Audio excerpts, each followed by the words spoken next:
wali-wali wae kene entuk cipratane wis cukup. Lha wong trawe arang-arang yo njaluk. Iya kalau kita mintanya dianggap minta, kalau dianggap ngelama. Coba andekan kapasitas Anda itu RT, minta jadi presiden itu ngelama apa doa? Tidak, jawab saja. Ngelama. Jatah kamu untuk adab, kok jaluk Lailatul Qadar itu ngelama apa Anda? Mestinya jalukmu orang untuk adab itu bagus. Paham ya? Banyak ulama diajak istisqa gak mau. Banyak itu lama. Ayo istisqa kita karena sudah lama gak hujan. Kata ulama tadi. Jatah kita ini kena hujan batu dari langit. Gak hujan batu sudah bagus. Gak usah minta. Ulama macam-macam. Lah rai-rai ngene iki pantes entuk Lailatul Qadar apa untuk adab? Ayo jawab. Ayo. Orang untuk adab wis bagus. Yo dadi dongane ya Allah. Ampun jenengan siksa la tu'akhidna. La tu'akhidna maknane njuk Lailatul Qadar mbok ora disiksa. Ya makam kita itu masih Robbana la tu'akhidna. Iku supaya gak disiksa innasina waktu kalau kita salah. Kowe kan gak kalau. Wah sudah salah. Jadi donga innasina waktu sange apikane pangeran wae ditambahin. Kalau kita salah. Kalau kita kan sudah ada kalau lagi sudah. Sudah jelas salah berkali-kali lagi. Gue wong diisin. Julak jaruk Lailatul Qadar gak diisin. Tapi oleh wong pangeran apian. Pangeran kan tapi misalnya pangeran ora aku luwe apian timbang aku. Jadi sowe disahno permintaan. Tapi gak dikabulno.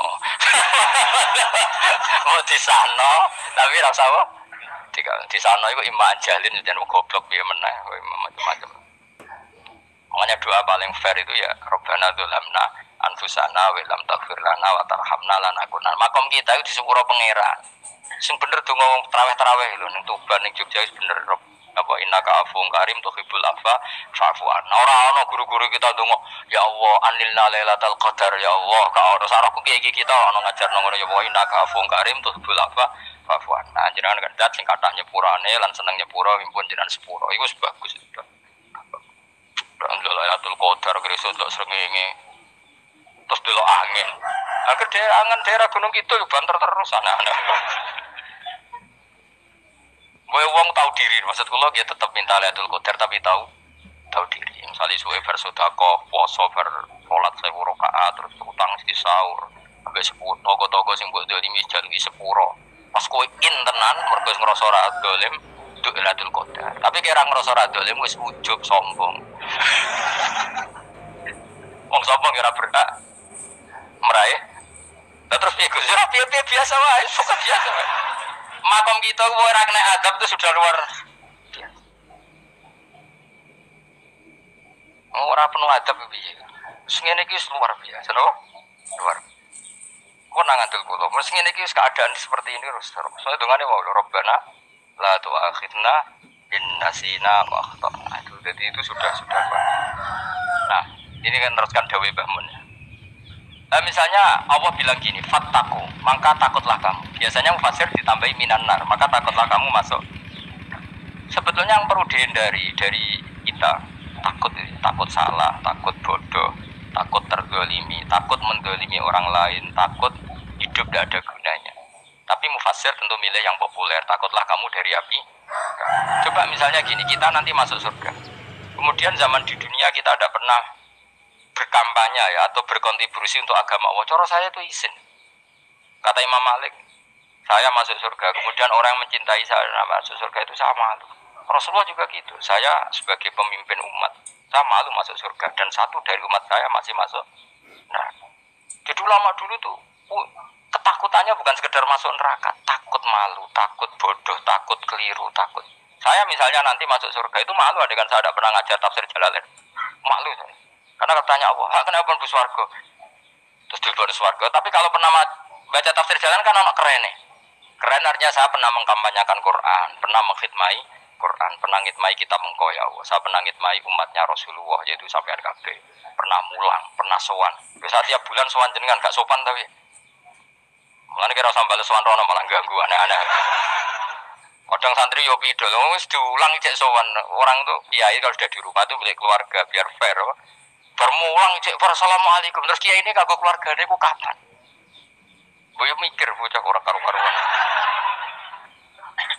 Jadi senang yo di ilmu ini, senang yo di ilmu. Saya ulang lagi ya.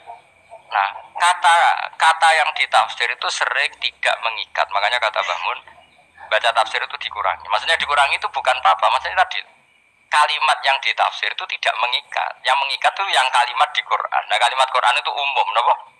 Misalnya gini, Allah lalu gini, i'dilu, kamu harus berbuat adil.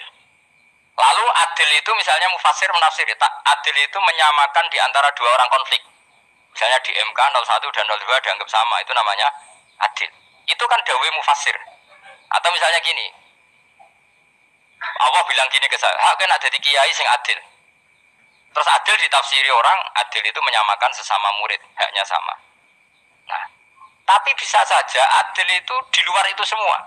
Misalnya gini, ternyata adil menurut Allah gini, adil maknanya seimbang, apa? Adil itu maknanya apa? Seimbang. Lalu keseimbangan seorang hamba adalah dia ingat Allah lebih banyak. Karena ini bandul yang benar-benar nyata. Allah itu nikmatnya nyata. Sehingga ketika saya sebagai orang alim ingat saya alim itu karena Allah, dikasih ilmu Allah, dikasih cerdas Allah, dikasih semuanya dari Allah. Sehingga saya itu tidak merasa kumuluhur pada kalian karena semua ini dari Allah. Kemudian Allah sendiri yang memerintahkan, kamu harus mengajar. Maka saya ada arep-arep salam templek sampeyan, penghormatan sampeyan, apresiasi sampeyan karena saya hubungannya hanya dengan Allah Subhanahu wa Ta'ala. Itu namanya adil, meletakkan sesuatu proporsional. Itu juga adil namanya. Makanya seseorang itu nggak bisa dikatakan abid selagi belum tahu kalau ibadahnya minallah. Jadi misalnya ke ibadah tok, ternyata kamu yakin itu ibadah kamu, amal kamu itu belum abid. Abid hakikat adalah alhamdulillah alladzi hadana li hada wa ma kunna linahtadiya laula anda tahu. Ketika kita sujud yakin ya Allah, alhamdulillah jenengan menakdir saya sujud. Saya sholat, alhamdulillah engkau menakdir saya sholat. Sehingga minallah dulu, pikiran itu semua kebesaran kemendahan hari ini minallah dulu. Baru setelah minallah kita yakin billah. Setelah billah juga yakin illallah. Misalnya gini illallah itu. Setelah saya ngajar tafsir Jalalain, kepentingan saya satu. Hamba-hambanya Allah menjadi tambah mencintai Allah. Tidak mencintai saya, enggak penting sampean mencintai saya. Makanya Imam Syafi'i tiap mengajar bilang begini. Wadittu annal khalqa ta'allamu hadal ilma wala yahmadunani. Saya senang kalau kalian belajar fikih sama saya, tapi kamu tidak usah muji saya. Jadikan fikih ini alat taqarrub kamu kepada Allah. Itu namanya minallah wa ilallah. Itu adil. Tapi adil yang dijelaskan ulama beda-beda tadi. Ada mengatakan adil adalah proporsional antara murid, antara keluarga dan murid. Meskipun kamu senang mulang, jangan terantarkan keluarga, itu udah adil. Itu kan versi, no? Maksudnya Mbah Mun, kamu jangan terjebak versi-versi dalam tafsir. Paham ya? Karena Allah hanya ngetikan i'dilu wa aqrabu. Paham ya? Tapi kan penjelasan adil ini orang versi. Paham ya? Ada yang nulis adil adalah meskipun mimpin masyarakat ya ingat keluarga. Karena sing tukang wayo nafsir adil adalah karena laki tidak cukup istri satu, maka ya kan yo repot kan. Tapi kalau kadung istrinya 3 atau 4, adil adalah harinya sama meskipun janda dan perawan. Jadi sing lanang gak adil adalah proporsional. Sing wis suwi dikumpuli dikurangi. Yang baru ditambah. Ya mungkin enggak kalau nuruti. Mungkin enggak. Ya, tapi itu kan versi, no? Maka kata Mbak Mun itu memang saya itu merasakan, saya sebagai mufassir merasakan memang saya kan sering baca Jalalain beda dengan tafsir Munir, nanti beda dengan tafsir Qurtubi. Saya beri contoh misalnya. Dan kamu pasti salah jawab ini. Kalau kamu benar berarti alim tenan. Wa idza darabtum fil ardi falaysa 'alaikum junahun an taqsuru minas shalah. Orang kalau pergi itu boleh enggak ngosor sholat? Enggak, jawab saja. Boleh kan? Ngosor sholat itu apa? Misalnya sholat asar 4 jadi berapa? 2. Kalau isya jadi 2. Kalau subuh? Enggak, sudah maju lah. Maghrib? Enggak, kan yang bisa dikosor hanya berapa? Yang rubaiyah, yang apa? Berarti kamu yakin antak suruh minas sholat artinya 4 jadi 2, yakin? Enggak, jawab saja. Yakin. Nah itu termasuk orang pinter ya. Berarti ilmu lagi saktrip. Ya. Sebetulnya kata Imam Qurtubi enggak. Ayat itu kan hanya bilang gini, kalau kamu bepergian maka kamu boleh menyendak sholat. Qasru itu memotong. Dari aturan yang dulu 4 menjadi 2. Sebetulnya ada hanya itu tok. Aturan tidak boleh membawa najis menjadi boleh.